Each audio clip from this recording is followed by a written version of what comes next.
નમસ્કાર મિત્રો, આજે મળીએ ચા સાથે ખાસ વાત સાથે।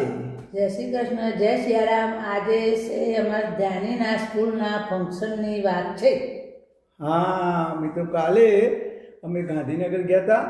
અમારી દીકરીઓ કનિષા અને ધ્યાનીની સ્કૂલ હિલવુડ ગાંધીનગરમાં છે। એમાં ખાસ કાર્નિવલ ફંક્શન હતું। હવે એ ફંક્શનની અંદર ધ્યાનીને મને કહ્યું કે દાદા દાદી તમે ખાસ આવજો અમારું ફંક્શન જોવા માટે। તે અમે કાલે ગયા હતા ગાંધીનગર હિલવુડ સ્કૂલમાં। હવે ચા ચલો કાઢીએ।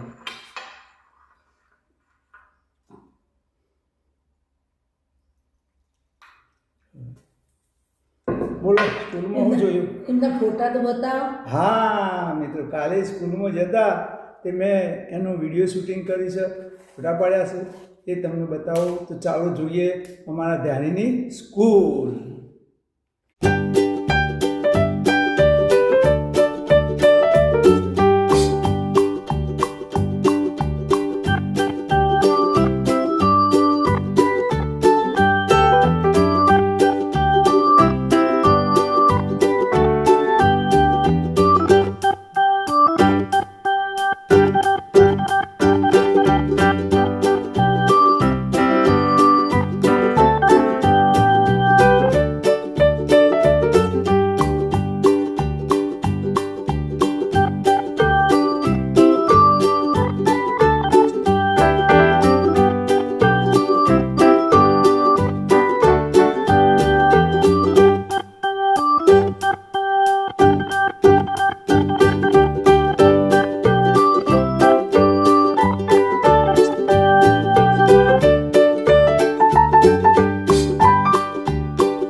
જોઈને મિત્રો સ્કૂલ હવે આ સ્કૂલની અંદર એમનું ગઈકાલે કાર્નિવલ ફંક્શન હતું।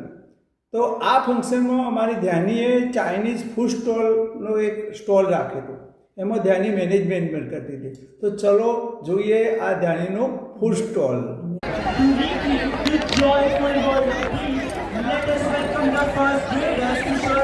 આ અમારા ધ્યાનીનું ફૂડ સ્ટોલ, આ છે અમારું ધ્યાન જે આ સ્ટોલનું મેનેજમેન્ટ જો ઓર્ડર લે છે, તૈયાર કરાવે છે, ઉત્પાદન આપી દે છે।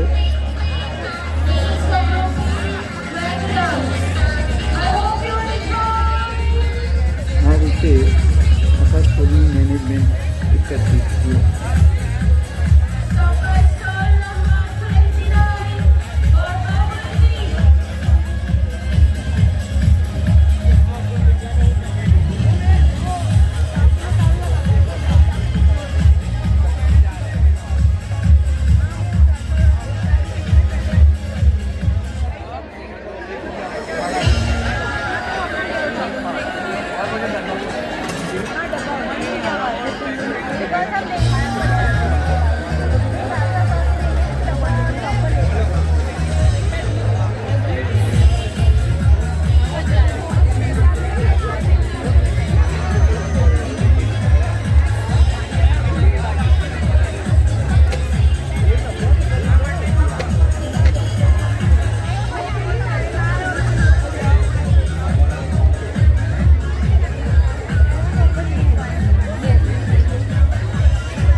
दादा वो नीचे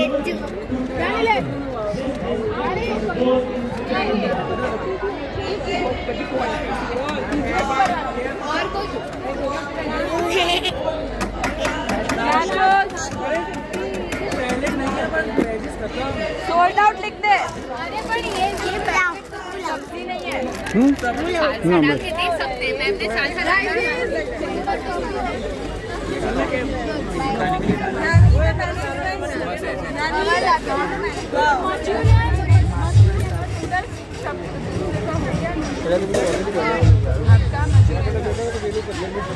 पानी भी लेना है। और क्या करना है? मंचूरियन आपका है। आपको पानी चाहिए राइट?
મિત્રો જોયું ને આ ફૂડ સ્ટોલ. હા, હવે થોડી ચા પીએ પછી વાત કરીએ તમારી જોડે.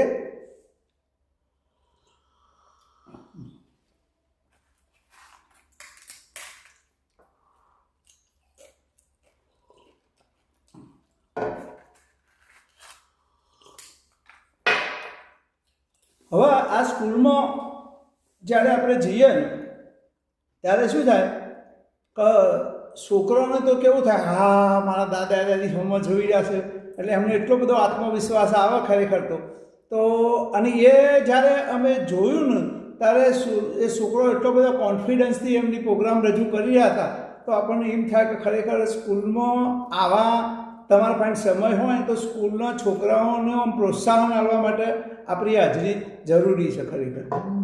હવે અમારા સ્કૂલમાં ધ્યાનીને જે સ્ટોલ બનાવ્યો એ કોમર્સની લાઈન છે એને, એટલે એને શું છે કે જ્યારે ભણવામાં આવે પણ જ્યારે રિયલી પ્રેક્ટિકલ જીવનમાં આવું કંઈક બિઝનેસ સ્ટાર્ટઅપ કરવું હોય તો એનો શું અનુભવ હોય એટલા માટે આ સ્કૂલો આવું કંઈક શીખવાડતી હોય છે કે તમે જાતે કંઈક કરો તો આ સ્ટોલ કરે તો.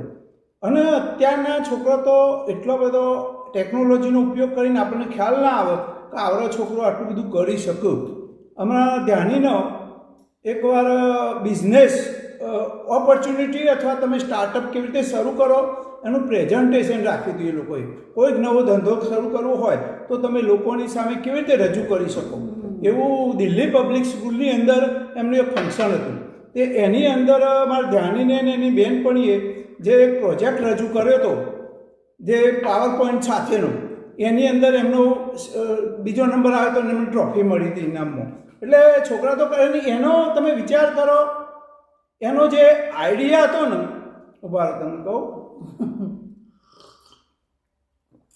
અત્યારના જમાનામાં કેવો ધંધો કરાય, કેવો બિઝનેસ આઈડિયા હતો. એ લોકોએ આઈડિયા એવો શોધી કાઢ્યો હતો, આપણે શિયાળો હોય અત્યારે અને ઠંડી લાગતી હોય તો આપણે ઓઢવાનું જોઈએ કંઈ પણ આપણે શું કરીએ, ધારો કે વધારે ઠંડી વાળે તો પછી જાડું ઓઢવાનું લઈએ, 2 ગોદડી લઈએ, પછી વચમાં હોર તોણીએ, આવું બધું સાધનો બદલવા પડે તો ઘણી વખત ઠંડી કોઈ લીધા ચડી આપણને અનુકૂળ ના આવે.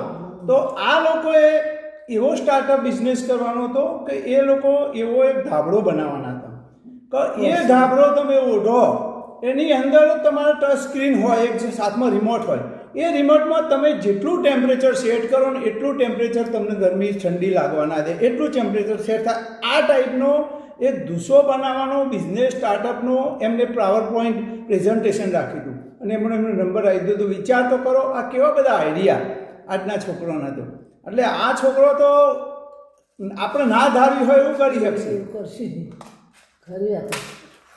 ટેકનોલોજી આગળ કેટલી જઈ ગઈ. હવે હમણાં પરમ દિવસે જ અમારા કનિષા, હું એને પ્રિન્ટ કાઢવી હતી ક્રિસમસ ચિત્ર દોરતી એની. તો મને કહે દાદા મને પ્રિન્ટ કાઢી આવો. પછી હું જ્યારે પ્રિન્ટ કાઢવા માટે લખું તો પર ક્રિસમસ. હવે જ્યારે હું ક્રિસમસ લખવા જાઉં તો મને સ્પેલિંગ આપો, ક્રિસમસનું સ્પેલિંગ જરા ઓકવર્ડ છે. પણ હું શું કરતો હતો, ગૂગલ ટ્રાન્સલેટની એપ્લિકેશન ખોલું, એની અંદર પછી ગુજરાતી શબ્દ લખું નાતાલ અને એનો ઇંગ્લિશ શબ્દ ટ્રાન્સલેટ કરું અને એનો જે સ્પેલિંગ આવે ને એ સ્પેલિંગ હું લખતો. પણ મારે કનિષા કે દાદા રાઈ નહીં, બરોબર. તમને કીધું શું કરે કે સીધું જ ગૂગલમાં કીધું ક્રિસમસ સ્પેલિંગ, તરત જ લખાઈને આવી ગયો. હાલે 1 સેકન્ડની વાત. આ છોકરાની ટ્રીકો ઘણી વખત આવી પણ હોય છે ખરેખર. છોકરો બહુ હોશિયાર હોય. બીજું છોકરાનો ખરેખર એ જે કંઈ કરવા માગતા હોય ને એકવાર એમને કરવા દો. તમે તમારા જમાનાની વાત લઈને એકદમ આ તો નહીં જ થાય એવું મહેરબાની કરીને તો ના કહો. કારણ કે એક દાખલો મને યાદ આવે છે, ખરેખર બહુ તમે કદાચ સાંભળ્યું છે, હું જ મોયો છે. એક નાના 2 બાળકો રમતા રમતા થોડા ઘરથી દૂર નીકળી ગયા, છેવાડા વાડો છે ને કંઈક દૂર નીકળી ગયા ખેતર હમું, અને ત્યાં આગળ રમતા રમતા એક કૂવો છે. એ કૂવો બહુ એની પેરાફેર બહુ ઊંચી નહીં હોય, અંદર જોવા જાઓ કૂવાની અંદર કેવું છે શું છે, છોકરાની ઇંતેજારી જોવા જાઓ. એમાં જરા એક છોકરું નાનું બાળક જરા વધારે નમી ગયું, એની અંદર પડી ગયું. હવે તરત જ બીજું છોકરું તો ગભરાઈ ગયું, એને તરત જ પાછળ શું કર્યું, આજુબાજુ વિચાર કર્યો, ધ્યાન કર્યું, એક ડોલ પડી હતી દોરડા સાથે, ડોલ અંદર નાખી અને તરત જ ખેંચી કાઢી, 2 પાછી બહાર આવી ગયો. બહાર આવી ગયો ને જેવો બહાર આવ્યો એવો તરત જ સામે કોઈ ભાઈ જોઈ રહ્યો હતો, એને તરત જ આવીને કીધું કે લે આ છોકરું આ તો પડી તો ન કાઢ્યું, કે આને કાઢી નાખ્યું. હવે એ માણસને એટલી નવાઈ લાગી, આશ્ચર્ય લાગ્યું કે આવનું નાનું છોકરું છે અને આ છોકરા બીજું છોકરું છે, એની તાકાત જ નથી કે આ ડોલ બહાર કાઢીને આવે. કંઈક કીધું. પછી એને ગામમાં આવીને બધાને વાત કરી. પછી એ છોકરાને પૂછ્યું કે તારામાં આ તાકાત કઈ રીતે આવી, એમ કહો કે આથી એને બહાર કાઢ્યું. એટલે છોકરાએ કહ્યું કે બીજું તો કંઈ નહીં, પણ મને એટલી ખબર હતી કે મને કોઈ ના કહેનાર નહોતું કે તારાથી નહીં થાય. એટલે મહેરબાની કરી, ઘણી વખત આવું થાય છે, છોકરાને એની રીતે કરવા દો તો ઘણી રીતે થઈ જાય છે. તો મિત્રો આ હતી અમારા ધ્યાનીના ફંક્શનની વાત. અને મિત્રો આવી વાતો તમારે અમારી સાથે આવવું હોય તો આવો અમારી જોડે ચા સાથે ચર્ચામાં. ઇન્વાઇટ, વેલકમ તમે. તો મિત્રો ચલો મળીએ આવતીકાલે ચા સાથેની ચર્ચામાં.